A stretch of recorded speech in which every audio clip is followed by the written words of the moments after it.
Thank you for doing this, Carl. My pleasure, man, my pleasure. We're sorry we're not going to be when my would have been my first nimble finger, so I was excited about that.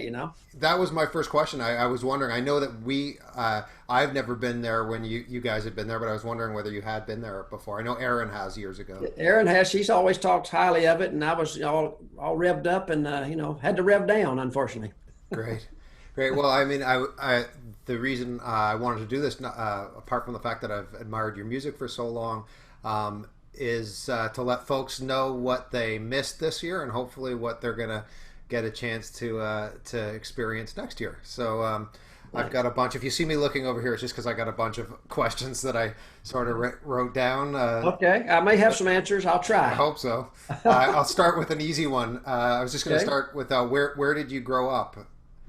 Okay. Well, I grew up predominantly in Georgia, but really in my early childhood, my father moved around. He had a job with the National Linen Service, which is some people don't know what that would be nowadays, but they would launder, hospital linens, restaurant linens. It was all cloth Sure. back then, Yeah. and then have delivery trucks. And as I got older, of course, high school age, when I could drive a delivery truck, that was our summer job. All my three Right. brothers and I, we would do that for summer job. Kind of hot, hard work, but it was nice driving around Atlanta at that time, Atlanta. Yeah. which wasn't so bad way back then. Now it'd be a nightmare now, of Right. course. Right. But so the first for 5 years, my father would work he was kind of the troubleshooter manager guy. They'd send him in to straight clean up.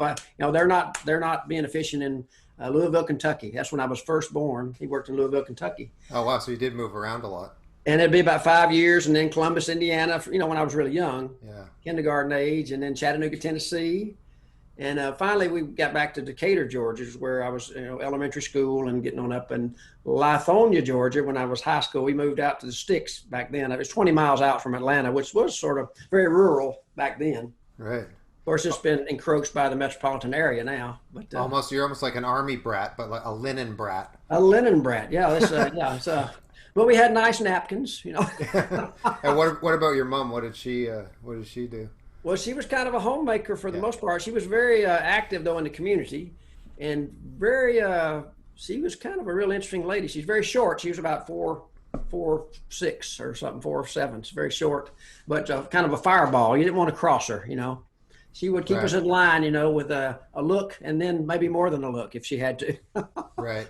But she liked to play the piano. She was an influence on me because she loved country music, Hank Williams, and liked to bang on the piano. Kind of not a great technique, but she had a lot of enthusiasm when she played.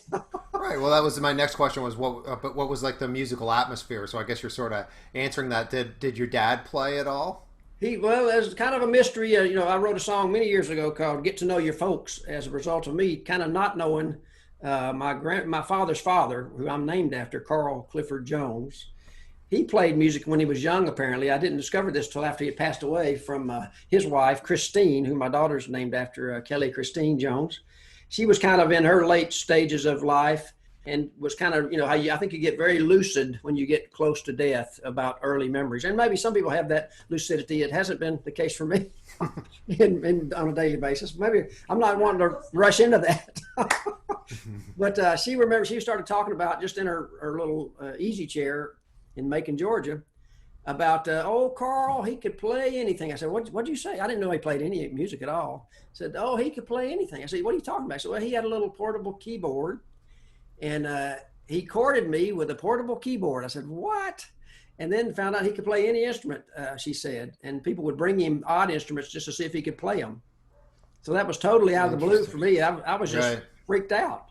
And he never said anything about music the whole time. He'd sit on the back porch when I was, growing up when we visited Macon, Georgia. And he was kind of an industrious fellow early on. He would build boats, and he was very mechanically minded, good at taking things apart. And I didn't get that, unfortunately, too much either. But I guess I got to take apart pretty well. I couldn't put it back together very well. Right. Yeah, But he didn't that's a really, key. he didn't explain much about. He didn't ever say anything about music. It, But it, my father, It's interesting how I think that's a common story here about people who later on realize you go back a generation and there was some sort of traditional music or just some sort of homemade music in the family yeah. that they didn't know about. Well, there was a story. I mean, I've always been perplexed because I wonder what was that story that he just totally didn't ever even mention, or he didn't want to mention it. Who knows? I have no clue. But and my father never played music as far as I know. But one day, I mean, he always, as I was growing up, he was kind of perplexed by me. You know, said, "Oh man, he's got a." He'd say, "What are you going to do for a career?" You know, he'd kind of ask me that. You know, and I would say, "Well, I'm not sure right now, but I did go to like Georgia Tech and architectural school for a year. That was strife inducing for me. That didn't pan out, I might say. Right. But anyway, he came by one time. I was playing the guitar, and he picked up my guitar, and he just did this to, I think, sort of say, you know, I sort of know. He played about 3 chords on the guitar out of the blue, just junk, junk, junk, and put it down. Again, I never heard nothing about music, So weird.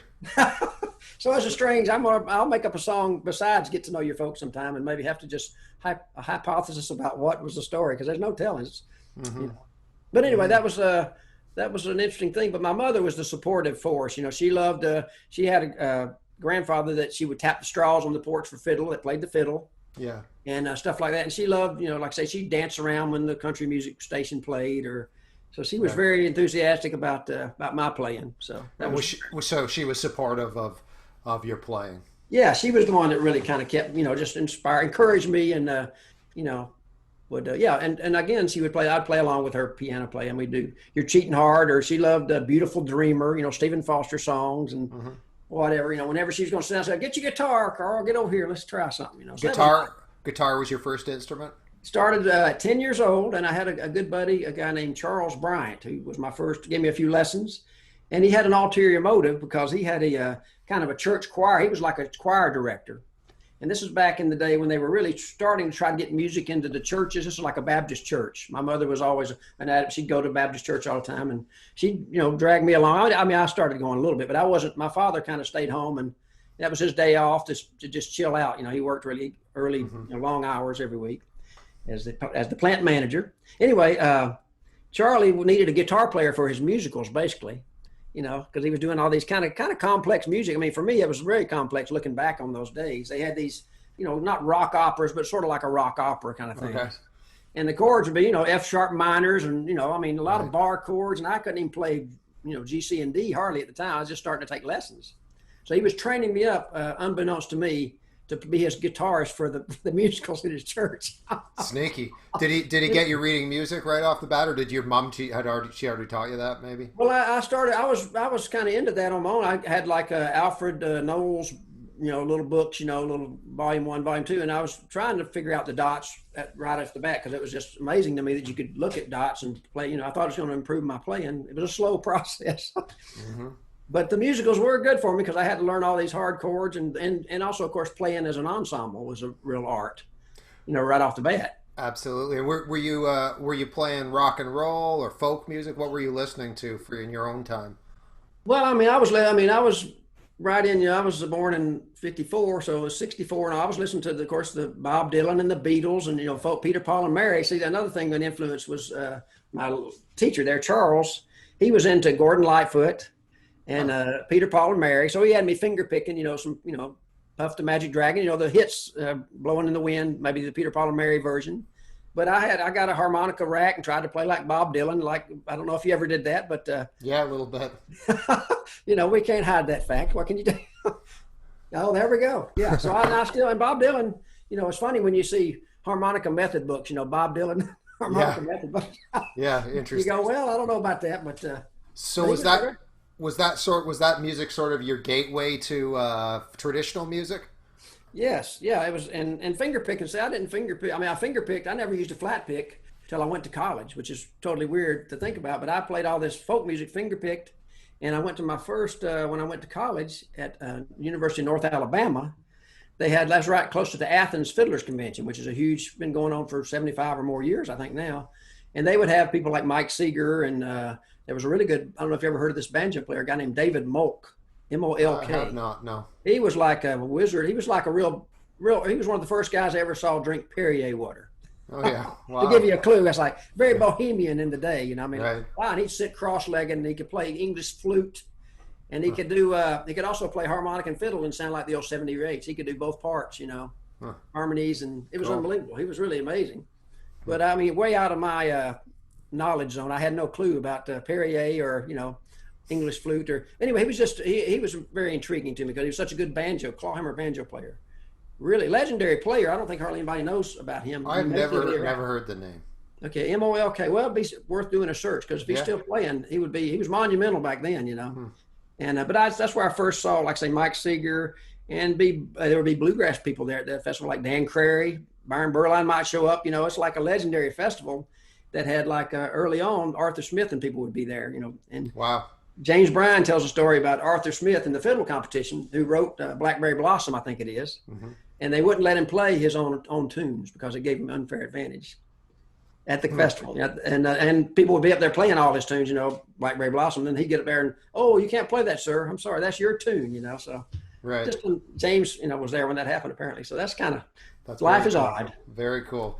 Sorry, I've got a flag. Oh, that's okay. Around me here. No worries. I know that after, well, I guess maybe it sounds like maybe it was after your 1 year at university. Did you study sound recording?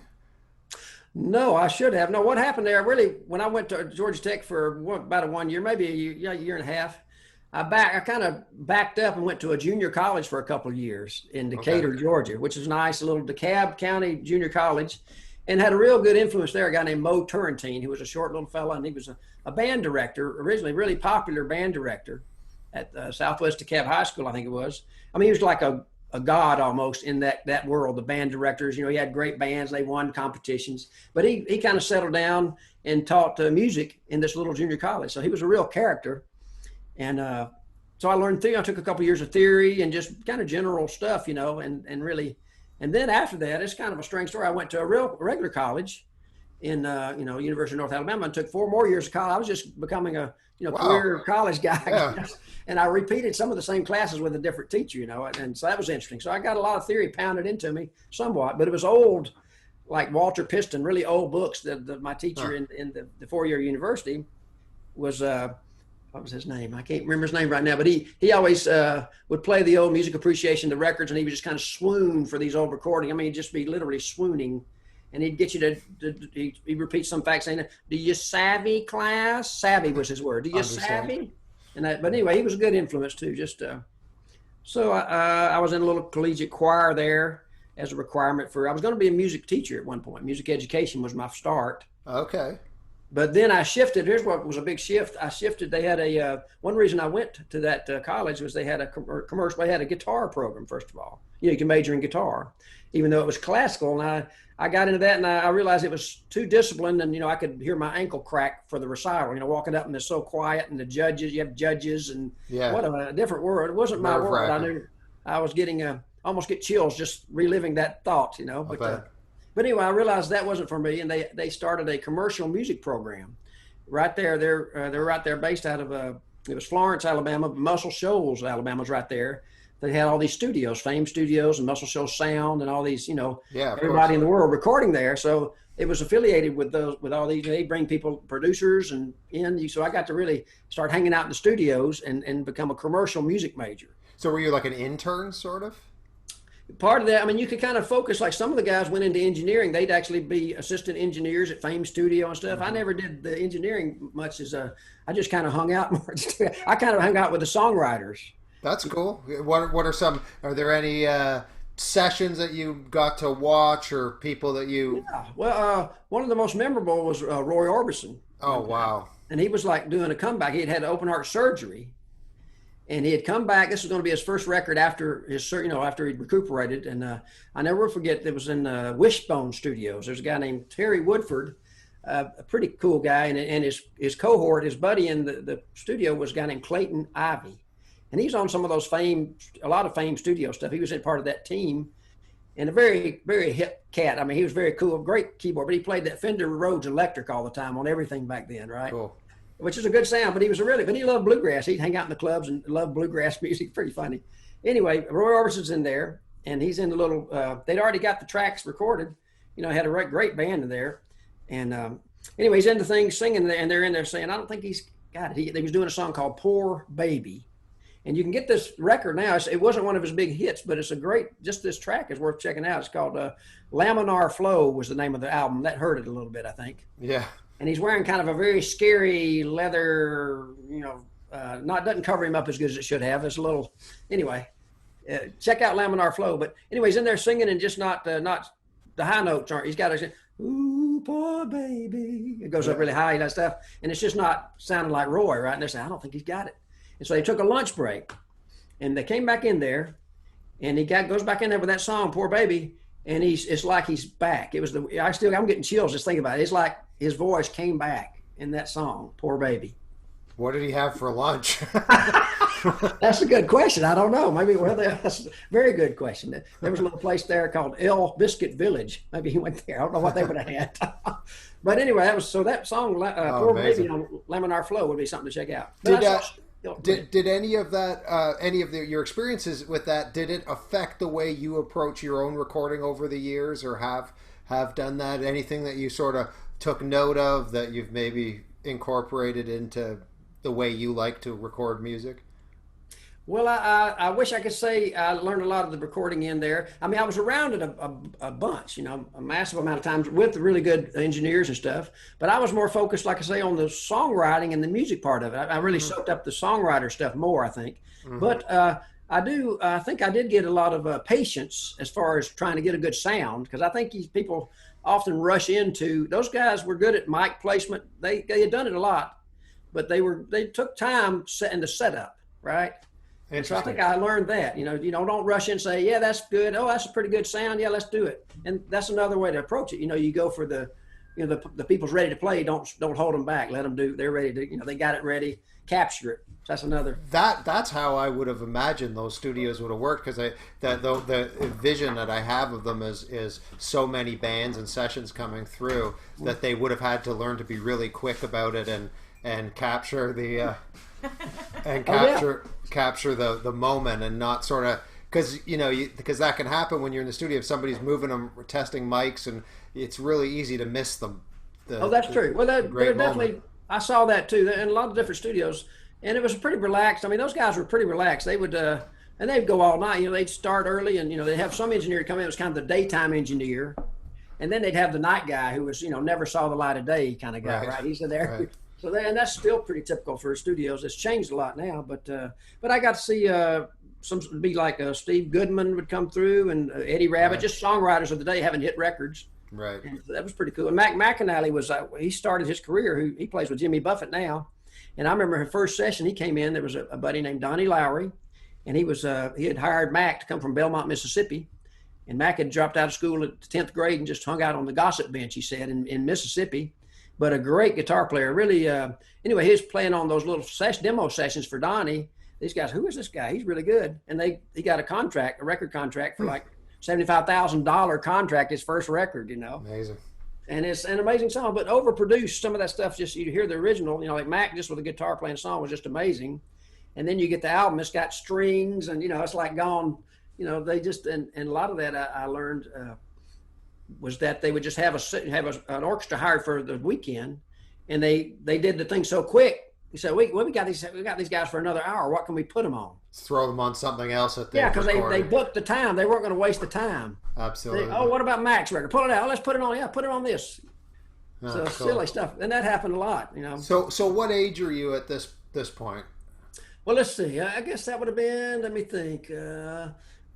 See, I graduated high school in '72, so kind of late '70s and getting on into the '80s. Okay, and so what are you doing musically at this time? Had you started playing mandolin or banjo? I did. Yeah, at college when I went to the University of North Alabama, I started playing mandolin with this bluegrass band that was at a little orientation. A guy named Scooter Muse was the banjo player, and their mandolin player was quitting the job.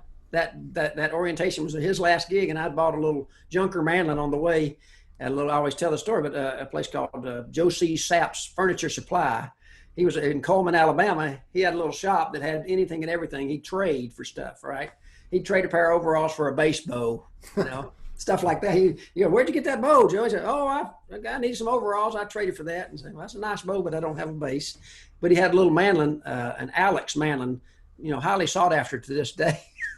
I bought for $50, and of course, when you're youth and ignorance is bliss is very true, because I had no clue it was just a really terrible mandolin. I didn't know any better. So I was playing in this bluegrass band and didn't even know how to play chords or anything, and doing gigs. If I had a video of that, it would be it'd be a good comedy, I'm sure, because I really knew nothing about the mandolin. I didn't play fiddle at the time. Right. So guitar, mandolin, and did you eventually meet somebody who was an actual mandolin player that you sort of glommed onto, or? Well, I mean, I started going to big things. I started going to fiddlers conventions through Scooter right there in college, and also go to that Athens festival. You know, I started trying to use a flat pick because I see Dan Crary there. Says, "Boy, he sounds good with that pick." But I was doing sort of the strangest, and even on the banjo, I'd had a banjo, but I was trying to do. I guess Peter, Paul, and Mary plays Foggy Mountain Breakdown on the banjo, and you talk about the worst sound ever. You know, that was really bad. Yeah. Or almost a Travis picking banjo. I mean, it just didn't work for a fast Foggy Mountain Breakdown. Right.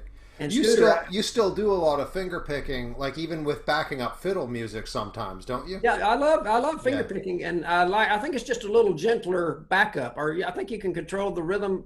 I can anyway. I've done that longer, so I think I have a little more control over syncopation and things, maybe. Yeah. But a pick can just about, as Tony Rice proved, a pick can do just about anything finger pickers can do. Yeah. So, but I still love finger picking, but I think my whole approach to just learning instruments really has been just try to learn the instrument well and be able to do as much as you can, be able to fit into anything with time, jazz or, of course, I really appreciate the jazz players because they have such knowledge of the instrument. Somebody like a young player like Grant Gordy, those guys they can just assimilate any, being the side guy, right? Yeah. Absolutely. And I love that. And I've done some of that through the years, like songwriters like Kate Campbell's a really good songwriter out of Tennessee and Mississippi originally. And she was at a lot of camps I was at. And she would have me be like the noodle guy, playing the mandolin. So stuff like that really got me to try to learn how to navigate, my way around it better. Speaking of being a sideman,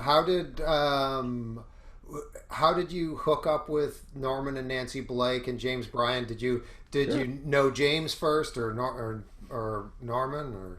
I got to know James. There was a big festival in Alabama, in Steele, Alabama, called Horsepins 40. Really huge festival, and this guy was kind of eccentric. The mascot was a groundhog, and they had these huge festivals. But it was they'd have like the top bluegrass, Bill Monroe. They'd have Del McCrory, and they'd have like the Plank Road String Band, the Highwood String Band, a real mishmash, and the singer-songwriter guys. All in this big festival for a weekend, and just a huge crowds, of course. It was like just the big festivals of the day. And so I started going to that and hearing, of course, Bill Monroe play the mandolin was pretty cool. I didn't mind that a bit. But meeting a lot of good fiddlers, and especially, I guess my, big epiphany there was hearing Norman and Nancy with James. When I heard them for the first time, I just loved James's fiddling so much. First of all, I just couldn't believe how nice he made that fiddle sound.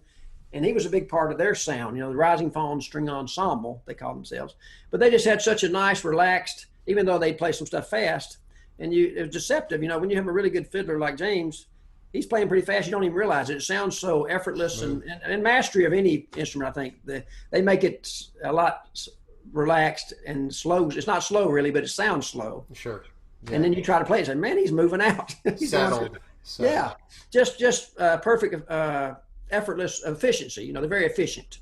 Anyway, so I heard them and just started kind of after the concert, one of those festivals, I went up and just started trying to ask James about what was the name of that third tune you played, where'd you learn that? Just starting to bug him basically, right? And then I'd record a lot of stuff on an old little realistic stereo recorder, probably the worst one they ever made, but it's heavy, and I carried that thing around and record all kind of stuff. Like live shows. Yeah, just with cassettes, the cheapest cassettes I could buy. I had a high quality. I aim for the lowest quality, I guess, but I just couldn't afford it. I was just buying cheap. I just didn't have much money to buy. Sure. So did you learn their repertoire for some? I would start learning the tunes from James, and then I'd come back the next year and I'd be a little bit better and say, yeah, James, I kind of, they'd sit around playing. And James was nice enough. I pestered him enough where he finally just said, he's not going to leave me alone. I guess I'm going to have to let him in and see what happens, Yeah. Open the door. But often that's the case. I think people get enamored and they just study this materials like Mike Marshall and David Grisman, just kind of learn everything those guys did. I didn't do that as much. I did learn a lot of the tunes and loved them. And I think he could tell I just really loved the old time tunes and the way he played them. So I'd learned some harmonies and eventually ended up playing with Norman, Nancy, and James, in 1980 for about a year, traveling. Okay. So that was very fun. Guys were touring. Toured, and I played the mandolin though. So, and good influence on the mandolin. Of course, Norman's a great mandolin player, and he played some mandolin back then, and I really loved his mandolin playing. And people like let's see, Red Rector, Okay, kind of did some records with Norman. And of course, Jethro Burns, I love his. I mean, I cannot emulate his playing, but I love his technique and ability. He's amazing in improvising. Were you on the Underground Music, the Mysterious South album? Was that? Yeah, I got to be on that record there. It was supposed to be one of Norman and Nancy's. It was featuring their original mandolin tunes. Yeah. Because Nancy plays the mandolin as well. Of course. But it ended up being kind of Norman didn't play any mandolin on the record except for one tune, which is kind of weird. We thought he was going to play a lot of mandolin, and James was actually ill, so he couldn't do that record. And they got Peter Ostrushko to come in and do and learn the parts for the mandolin. So Peter played most of the lead mandolin. And one track, I think, the Natasha's Waltz, which is a beautiful piece. Norman and Nancy and Peter are doing tremolo mandolin, it's a frenzy, and Norman. The way Norman would operate, he'd tell you to you'd sit in a circle and run through the tune right before you're going to record, and he would go around. It'd be maybe 5 or 6 people in a circle, and he'd go around and say, "Now, what are you doing on that?" And he said, "I don't think so." He'd send you out on that one. And you're sitting in that circle, he's coming around you, and I've got a mandola or something which he'd given me just to play for the session. I didn't know how to play the mandola. I was having to kind of hunt and peck on that. But I tried to say, okay, I'll try a little harmony. He said, okay, yeah, we'll try that, So I snuck in on about 9 tracks, but it was kind of a stressful thing. It was, yeah. And what was it live off the floor pretty much, or were there overdubs? Yeah. Live recording. And the thing was challenging too, that Natasha's Waltz, he came out to me and said, I still have a little Vega archtop from the 40s, real nice sounding little guitar. He said, I think I want you to play guitar on that and maybe do a little intro. And I'm going, and he said, you got about a half hour to work it out. I go, oh my God. But it turned out pretty good. I think my time is a little sketchy on that track, but still it's a beautiful track. And, yeah, that's a beautiful intro. I know the one you're talking about. That's no time to overthink it anyways, right? No. And he used it, which was great. But the thing was so funny, I was playing that and they're sitting in this, we're all sitting pretty close together. And those mandolins are just tremolo frenzy and I'm doing this kind of slow. So it was kind of hard not to, hard to keep my timing. Yeah, settle in on something. I was feeling their tremolo breeze, I was like, whoa, they're in a frenzy and I'm trying to stay calm here. So I was trying to go to the islands. Yeah. Were you guys, in that year you played with them, were you on the road a lot? Was that your first taste of touring? That was the first time I'd really toured extensively. Yeah, they would go for maybe 2-3 weeks at a time and I'd kind of meet up with them. It was kind of my first wife was a grad student at the University of North Carolina. So she had a stipend and stuff. So I wasn't, making a lot of money on the road with playing music, but I was enjoying it. But when her stipend ran out, that's when I had to quit touring. Right. Because that's just the way it was. But it was wonderful music, and I didn't even have at that time I didn't even have a working recorder. I regret that I didn't have a bunch of tapes. I just kind of sitting around. We played a lot of great music, just sitting around on the bus or at campgrounds or wherever we were. But, it's all in my head. And I did tape a lot of stuff with James and I later, which is great. Just, again, I didn't label tapes so well. So, I have a high caliber of folkloredom. Speaking of folkloredom, this is a little off. This is a bit banjo-centric. But there's a fella named Tom Jackson who plays on some of those albums. Sure. Oh, yeah. Tom's one of the greats. Well, Tom's... he plays a 6-string, or did. He kind of quit playing the banjo many years ago, but he and James still some of the best fiddle banjo music I've ever heard. Me too.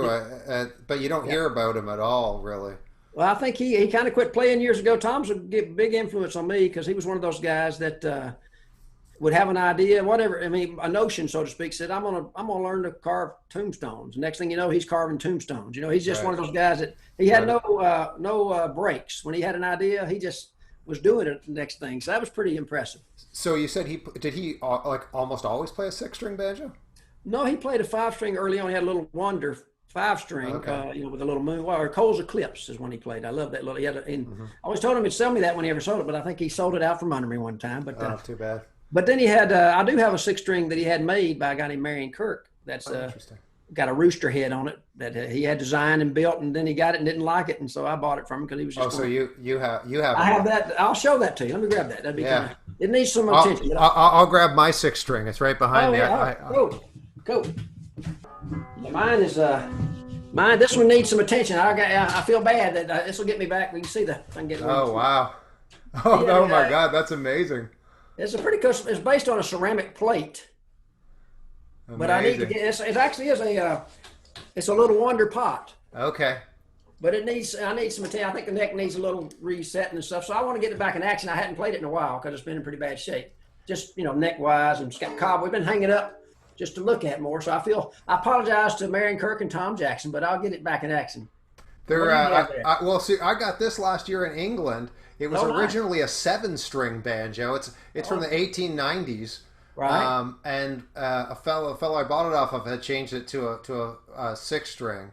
Sorry, it was originally a 7-string, changed to a 6-string. So it's got nylon strings on it. It's Brazilian rosewood neck. It's just a beautiful piece. Oh my goodness, very nice. It plays great. I changed out the tuners and I had it scooped here. But I'm really digging it. It's like I've just had a breakthrough a few weeks ago just with the understanding the way the bass string works and the tuning. Oh yeah. That really made a big difference. I won't get into it here. We can talk about it another time. But well, it's good. I'm really digging it. It's cool. interesting to hear that fellow Tom. Did he play one of those on some of those recordings? Oh yeah, he played 6-string a lot. He would always have a kind of a mosaic on the head. He would do some artwork, but he would also he had a couple of Scruggs tuners he'd put on there. So because a lot of tunes, James, they might do a medley where he'd go from F to B flat or something. Oh wow! And he would just crank his Scruggs tuners. He'd have them set. Huh. So that worked pretty good too. And of course, a lot of people put fine tuners down here, I guess, on their banjos and things. Yeah, I got these. I got these. The Bill Rickard. Oh, nice. Geared ones. So they've got. I think it's a 10 or 12 to 1 ratio. Right. Even though they look like normal banjo tuners, because I use on my playing banjo, I've always used electric guitar tuners on it. Okay. For the gear ratio. So I need to. I might try to get some different tuners for this. I got to get it just playable because it's got really high action right now. So I need to just kind of mess with the neck or something, or take it to somebody. I know. Of course, I got people like Adam Hurt around here. They know all the banjo tricks. I might get him to. Well, I've been trying to convince Adam to get one of these because as from when I've been playing with it the last month or two, sort of getting more into it, I just keep thinking that it would just be perfect for him. Oh yeah, well, keep after him. I'll mention it too. We'll hit him from both sides and see. Yeah, okay. He would do good, but 6 strings are great.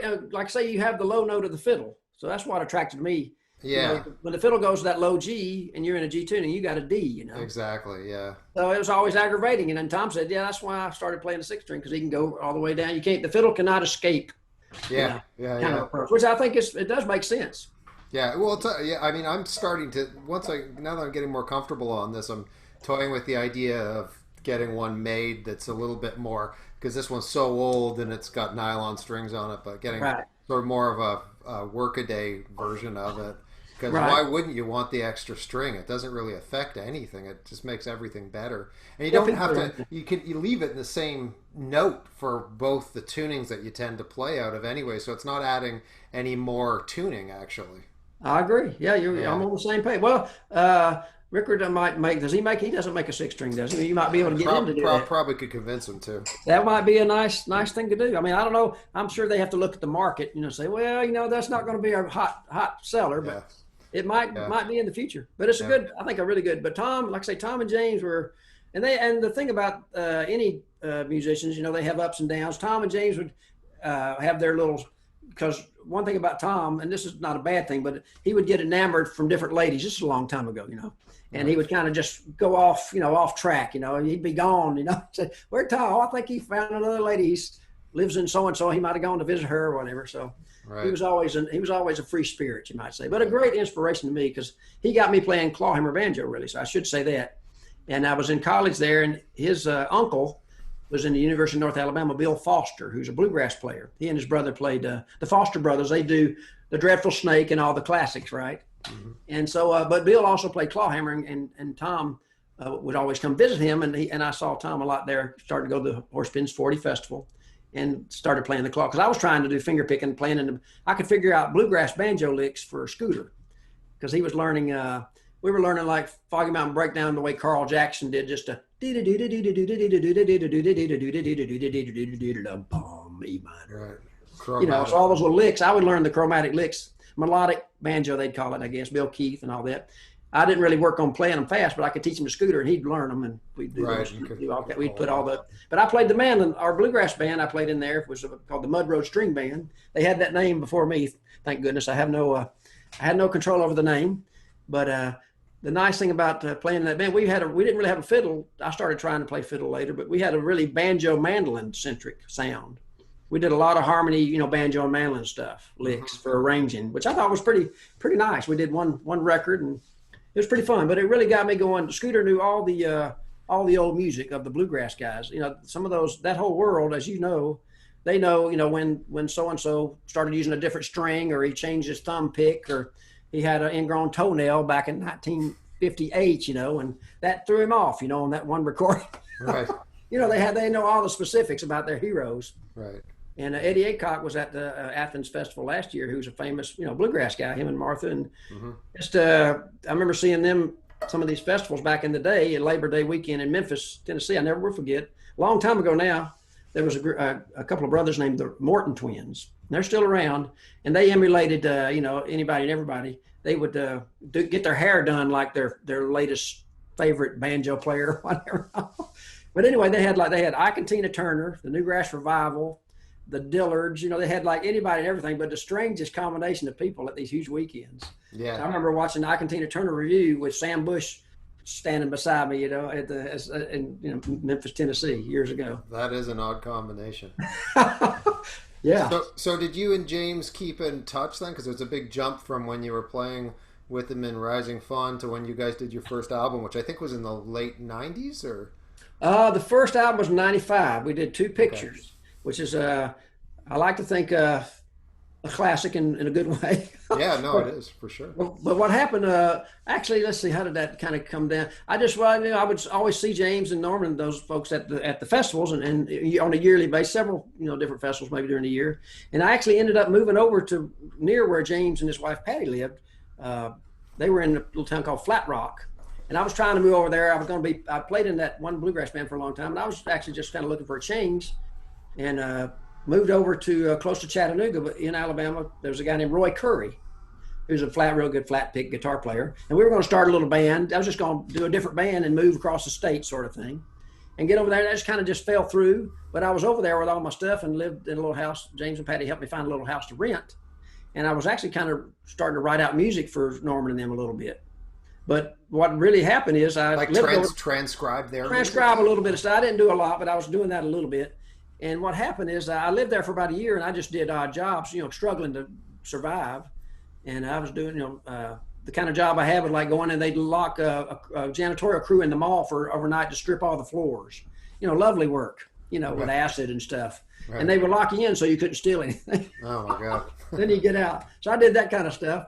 But after I moved back across the state, I actually moved back across the state and got married. My first time I got married in 82. But then Norman and Nancy asked me to play in their band after I left, moved, which is not as convenient, of course, right?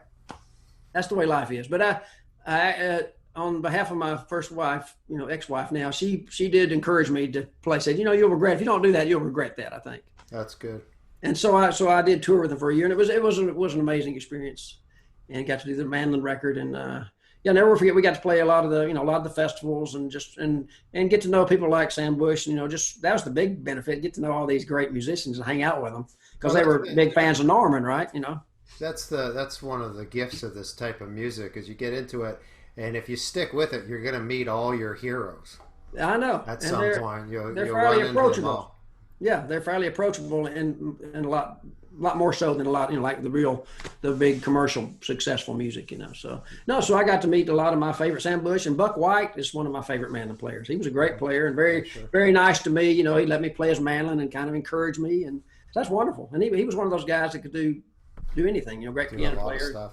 And his daughters, great. I saw him with Ry Cooder and Ricky Skaggs a couple years ago in Toronto. Oh, my goodness! He's suffering from Alzheimer's, but he could still play, man, could he play the piano? I mean, it really, like, there were Uh, so many great players up there on stage, but when he really got going, it was one of those things where it was just like yeah, the level went up somehow. You could just feel it. It was yeah. wild. Well, yeah, his piano. He's a real Western. He could do the Western swing and everything. But he had just a real. I think piano definitely was an amazing instrument for him. He had a real, real Hmm. fervor and really understood it. He could make it cook, so to speak. But the So, mandolin too. so So, you and James sort of reconnected in the '90s then. well, we did the two pictures record, and we kept playing and doing some gigs, and actually Tom and James and I did a few little tours. But again, Tom, the real problem, as you may be able to figure out if you talk to me long enough, none of us were driven to be organized or to get gigs or to make any money. Right. That's not a great combination. Three guys Well, on the same page, and it's a bad page. it's not uncommon though. Not uncommon. We love playing music, but we Yeah. didn't have a lot of gigs, and we weren't driven to try to get more gigs. I mean, Do you have any recordings of that? Any of those trios? we did. We did try to. We pitched one. We did with Murfreesboro, Tennessee, the East Tennessee Middle. What is it? East Tennessee University, or I forget what's. They had what's the fellow's name? Bruce Nemiroff was there, and he offered to James if we ever need to do recording. We're going to try to pitch a record to Rounder back then. And so we actually go in. It's kind of funny. I won't go too long with this, but we go to the studio, and so he said, "Oh yeah, free studio time, all you need." We didn't realize it was going to be really early in the mornings. Really, the time he was offering us.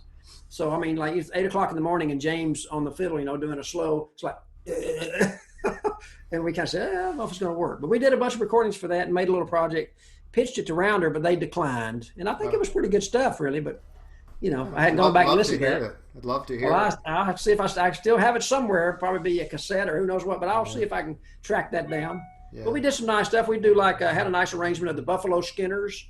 Got Woody Guthrie and different people. Had a real nice, pretty arrangement of that with some interesting guitar Nice. and we did some polkas. We did a little bit of everything like James always does, and Tom too.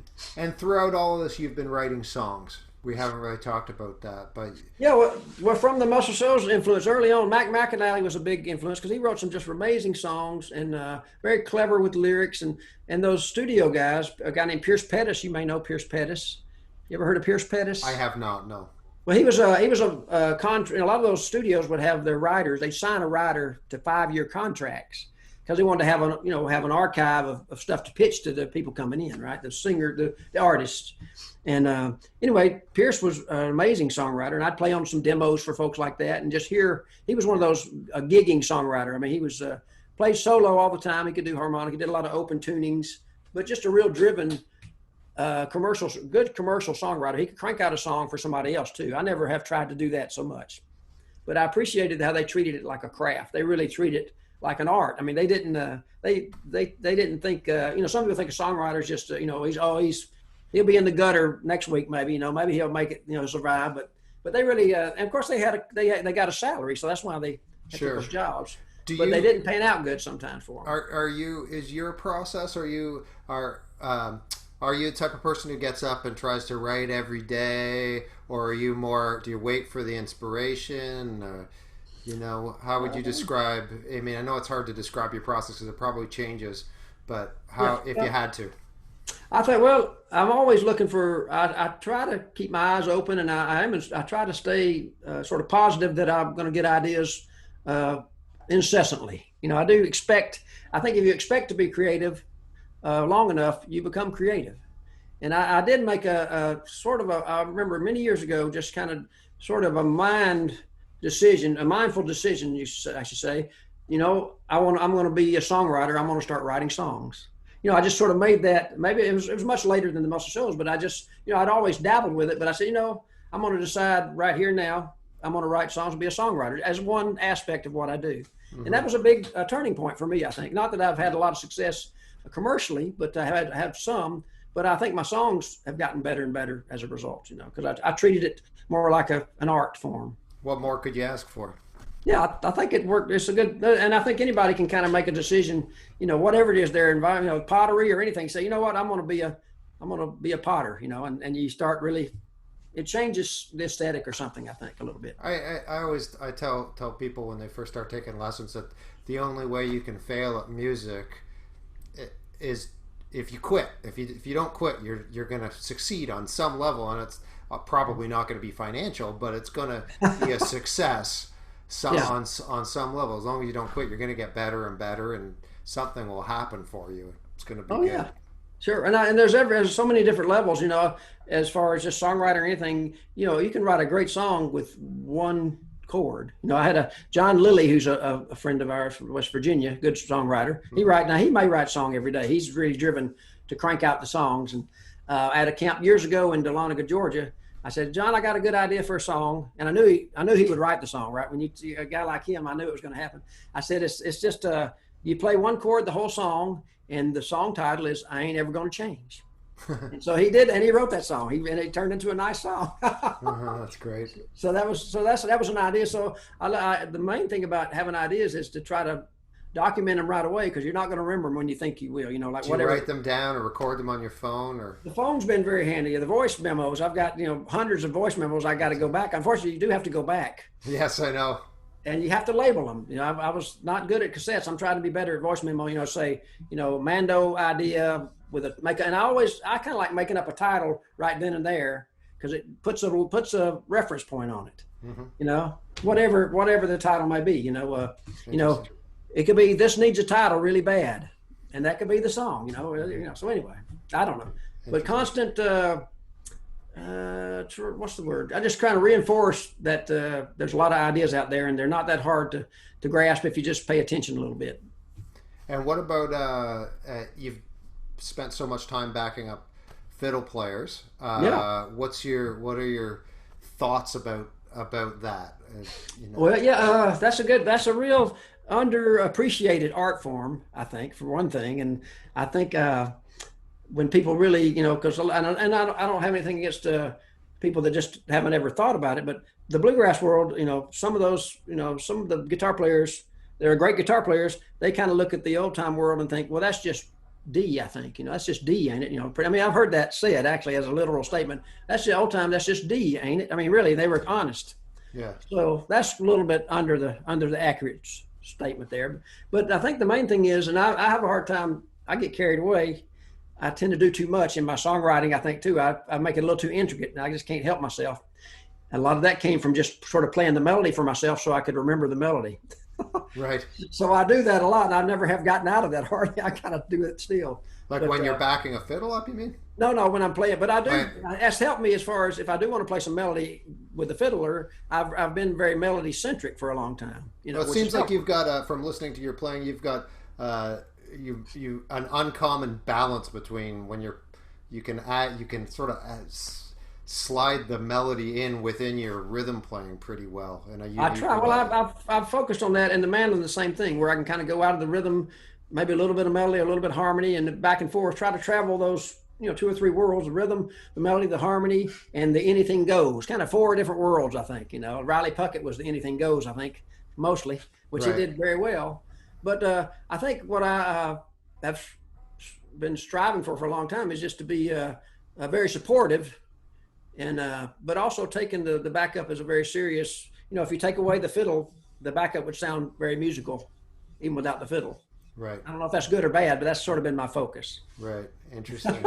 And I have had fiddlers, I get to doing too much, and they'll let you know. A fiddler will let you know if you're taking away their glory. So I'm a little guilty of that. Sometimes I get carried away and start doing too much. So I got to remind myself often, you can do a lot less and it's still going to be good. Right. I remember running into, when I was young in my early 20s, watching Nancy Blake give a workshop at Augusta, and she was talking about bass lines and just how just it was really it had a lot of impact on me. She was just talking about how much thought she gives into every bass line, even though it might seem simple. She's just like always, making it say something and not just just a repetitive thing. And it's not bad if it just goes back and forth, but you want to always be thinking and have some intention, I guess is the word I'm looking for.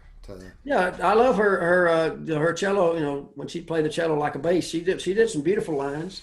And that's one thing about that Norman and Nancy and James. They took it, like I say, they were very cognizant of trying to make things. They had sort of almost a chamber music approach to old time. Which was very, almost like they were creating this composition out of, the whole texture and everything but also having a lot of fun with it too, and being very spontaneous at the same time. So that was Yeah. and that's not so chamber music like, that's the spontaneity and anything goes. And one thing about Norman playing the mandolin with him is if you didn't know his material, which he had a lot of tunes, he just spring Bristol in the Bottle, which was on his first record, or some tune I never had even heard or listened to, and you have to take a mandolin break all of a sudden, and if you played a bad break, the way he would handle that, he'd say, "Oh, take it again." He'd let you just take another bad break, and then the next time you had to play it, you would know that tune. He'd make you do two bad breaks in a row. Have you been? You're a very well-regarded teacher. I've heard great things about your teaching from people who've taken your workshops. That's nice. Have you done? Have you always taught? Were you like through all these years that we've talked about? Were you taking on the odd occasional student here and there, or is this sort of when did you start doing workshops and all that type of thing? Well, really that 1995, the first camp that I went to with James was at Port Townsend Festival of American Fiddle Tunes. And that's when I'd done a little bit of lessons, individual before that, but that's when I first realized this whole world existed I had no clue about, this world of music camps and group lessons. And so that really opened my eyes. And I started having to teach, at those camps, first of all. So that really makes you start thinking about learning what you're doing and being able to describe it and relay it to someone else, which is some people, are good at that right off the bat. But, it's a learned process for most, and me especially. I learned that. And I'm still learning because I tend to throw too much at people still. I'm still trying to back off, sort of like my playing. Do a little less and let them really grasp that. So I'm talking to myself here right now. Yeah. Do a little less, let them grasp it and enjoy it rather than giving them 5 things to grasp at once and slide down the rope. Yeah. So has your teaching influenced your playing? Or you may have just answered that in a way. Oh, well, I think so, because I really do. Again, and I did hang out with some old fiddlers and all, but my approach never was to go hang out with an old fiddler. I mean, I love a lot of old musicians and fiddlers and mandolin players, but rather than going I haven't really gone and absorbed one player's, style, which is a great thing. I admire people that do that, but I've really been inspired just by trying to get better on the instrument. And then archive recordings, and James actually learns a lot out of old 78 recordings and books, tune books. So I really became enamored of tune books along with James back in the early 80s. Which is very unique, I think, for this style of music. Most players aren't getting their the other player that I can think of in the past 20 years who in the old time world who was getting a lot of tunes out of books is Hartford was doing that, I think. Definitely. Yeah. But that's not a common thing, and I think it makes you guys obviously your repertoires it helps to make it unique, I think. James would really glean. I mean, he had a real knack, but he went through there's a Cole's 1,000 Fiddle Tunes book, which is kind of a classic. Mel Bay reissued it, but I found his daughter's room. He would go through and write. He wrote all those tunes, 1,000 of them by pencil, more than once. And I guess that helped him assimilate the tunes. He could play, and he loved going through those books. And they have different composers. It'd be like Zeke Backus, has the name of a composer of the tune. He would find his favorite composer out of the 1,000 tunes and learn all those tunes. Zeke Backus was one of them. So if you're looking at Cole's Fiddle Tunes, those would probably be good. Zeke Backus. Interesting. So that's pretty impressive. But that got me just appreciating. But the art there was him really trying all of them. But he's developing his technique more and more. But he also really gleaned the gems out of there, with a lot of time. And I think he has that's one of his real talents, I think, too. I think so, too. I've definitely benefited from all his hard work. He's played some a lot of his tunes. I think a lot of us are in debt for those albums. And then after that, obviously, you and Aaron have been playing together for about 10. Oh, at least 10 years. We've been living here in Galax for over 12 years, so it's unbelievable. Yeah, so a long time, and her whole aesthetic with the West Virginia, Kentucky tunes. I love those tunes, as well.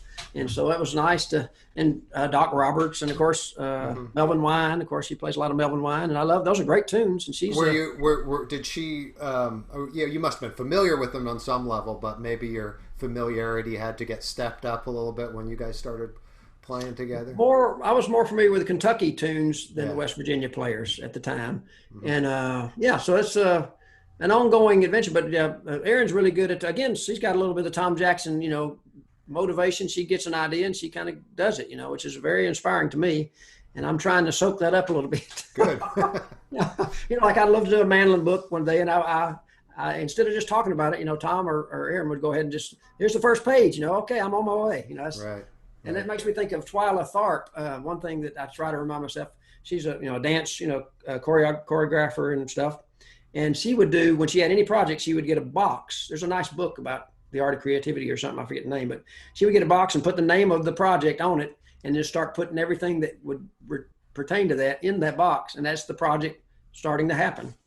Oh, that's a great idea. Yeah, so maybe my mandolin book, I need to get my box started. So you don't have the box yet. That's terrible. Yeah, this may be the start of my box. Well, that's great. What are you and Aaron doing to keep busy during COVID times these days? Are you working on a new album or anything? Well, we're actually doing, like I said, we've been doing these online classes. Aaron had about 3 fiddle classes, and they're going to reoccur because he's had a real good turnout. And I've done 1 guitar class, which is very nice, and I'll probably do another one of those, and maybe a banjo or mandolin class. So we're doing that. I mean, it's a learning curve. The technology is getting better and better. The more you do it, it's amazing. We've actually taken an Irish fiddle class, and that's really helpful to take a class from somebody that's kind of got that down and see how they do that. So we took a little Irish fiddle class from Randall Bays, which has been very, very enlightening and fun. Very cool. And we also do this Patreon. We have a little Patreon. A lot of musicians are doing that. I don't know. I'm sure some folks who may be doing that. I'm not sure. We'll put a link up to that in the things. Yeah. Well, this has been great. I could do this for another hour, but we should probably.